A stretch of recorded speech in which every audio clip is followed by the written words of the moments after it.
Ang title po ng pag-aaralan natin ngayon ay Fast. Sa Matthew chapter 6, verses 16 to 18, nakasulat po sa New King James Version, "Moreover, when you fast, do not be like the hypocrites, with a sad countenance. For they disfigure their faces, that they may appear to men to be fasting. Assuredly I say to you, they have their reward.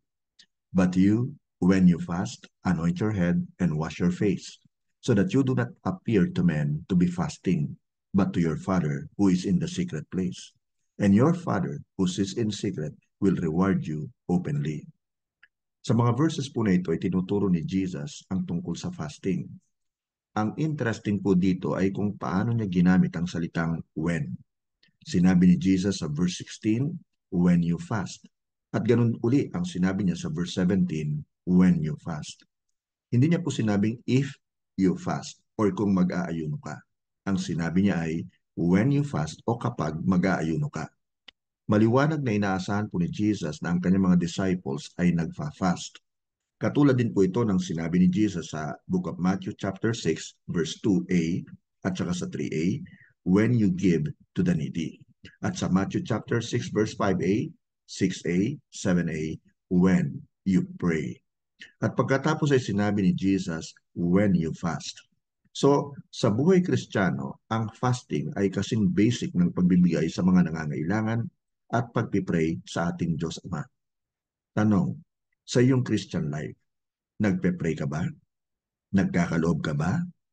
Nagfa-fast ka ba? Kapag wala o hindi regular ang kahit isa sa tatlong ito sa ating relasyon sa Diyos, then namimiss po natin ang kahulugan at kahalagahan ng maging tagasunod ng ating Panginoong Yesus.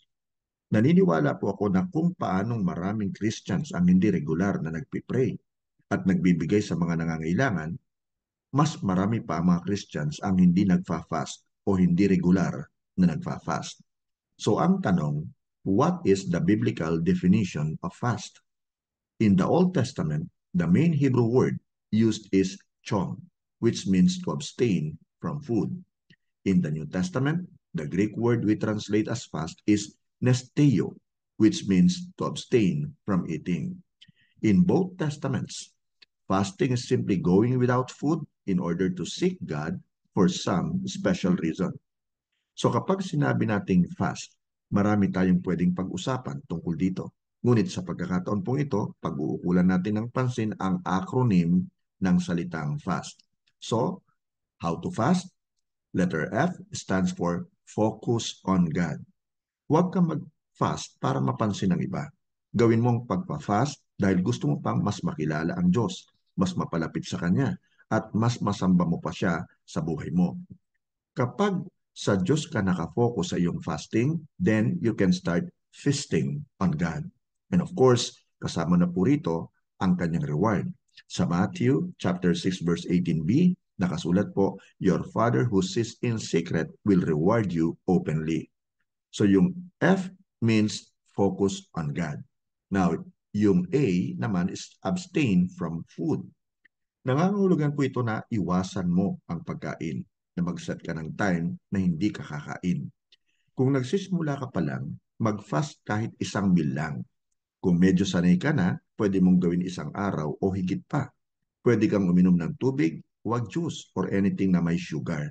Ngayon, kung may health issues ka, lalo pangat pinayuhan ka ng doktor mo na masama sa iyo ang magutom, then sundin mo ang iyong doktor. Sa ibang bagay ka na lang mag-abstain. Halimbawa, sa paggamit ng iyong cellphone, iwasan ang kinahihiligan mong teleserye, computer games, at iba pa. Ngunit, kung hindi naman ipinagbabawal sa iyo, umiwas ka sa pagkain. So, yan po, kapatid kaibigan, ang ibig sabihin ng A, which stands for abstain from food. Now, let's go to letter S. Substitute your time. Substitute o palitan mo ang oras na gugugulin mo sa pagkain, sa prayer, sa word, at sa paghahanap sa kanyang presence. Substitute your fasting from food to feasting on God. So hindi lamang ito paghahangad ng pagkakaroon ng mga bagay na gusto mo. Ito'y pagkakaroon ng mga bagay na mas mabuti, tulad ng feasting on the Word of God and feasting on extra time in the presence of God. Tandaan mo ito kapatid, ang fasting ay intentional. Ang ibig kong sabihin, hindi dahil nakalimutan mong magtanghalian, ang ibig sabihin ay nag-fast ka na. O hindi dahil wala kang makain at nagutom ka, ang ibig sabihin, nag-fast ka na. Again, fasting is intentional at nagpa-fast ka purposely. At isubstitute mo ang mga oras na yan sa prayer, sa word, at sa presence ng Diyos.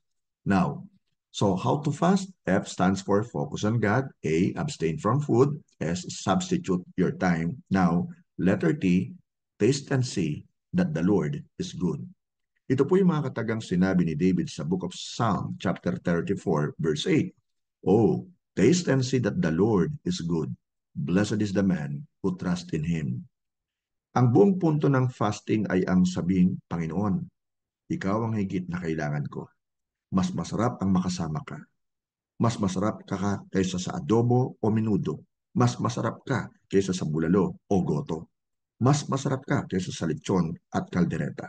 Mas masarap ka kaysa sa pinakapaborito kong ulam. Marami man akong gustong kainin, mas gusto ko ang mas lalong mapalapit sa iyo. Lord, I want to stay in your presence so I can taste and see that you are good. Kaya, kapatid kaibigan, I encourage you, I challenge you, kung hindi ka pa regular nagpa-fast, simulan mo na. Gawin mo itong habit. You see, the more you fast and pray, the less of you remains. Then, God increases and you decrease. Regular fasting is basic to what it means to follow Jesus. Nawa po meron po tayong natutunan sa atin pong ginawang pag-aaral. God bless you po and enjoy fasting.